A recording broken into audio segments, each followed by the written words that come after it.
Зрители заполнили выставочный зал еще до начала торжества. Двойной праздник, юбилей и открытие выставки отмечает художник Александр Шадрин. Здесь собраны картины разных творческих периодов, представлены от самых ранних до самых свежих работ. В основном произведения за последние 5-7 лет здесь выставлены, но также присутствуют работы раннего периода, так сказать, начала моей биографии.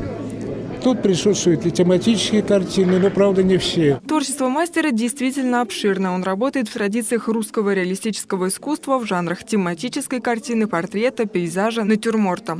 Еще несколько работ представлены в графике, но излюбленный жанр Александра Шадрина – это портрет.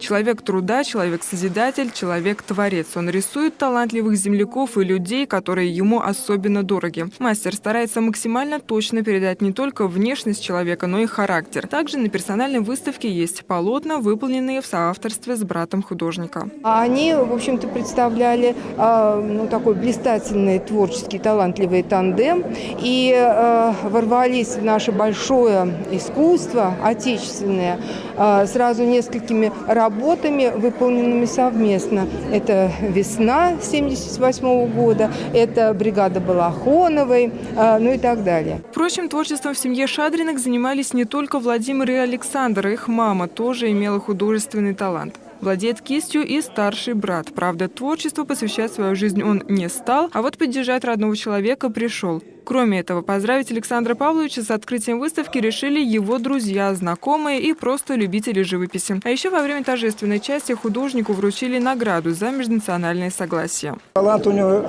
раскрывается с каждым годом и заметно. Я же слежу, можно сказать, с начала их работ. И до сегодняшнего дня. Это прогресс, прям заметен. Очень замечательный прогресс. Не в худшую, а в лучшую сторону, конечно. Всего на выставке собрано около полусотни работ Александра Шадрина. 18 из них взяты из фонда музея имени Эрзи, одна из фонда краеведческого. Остальные картины хранились в мастерской художника. Ознакомиться с ними можно до 22 ноября. Ольга Данилова, Александр Гурьянов. Народные новости.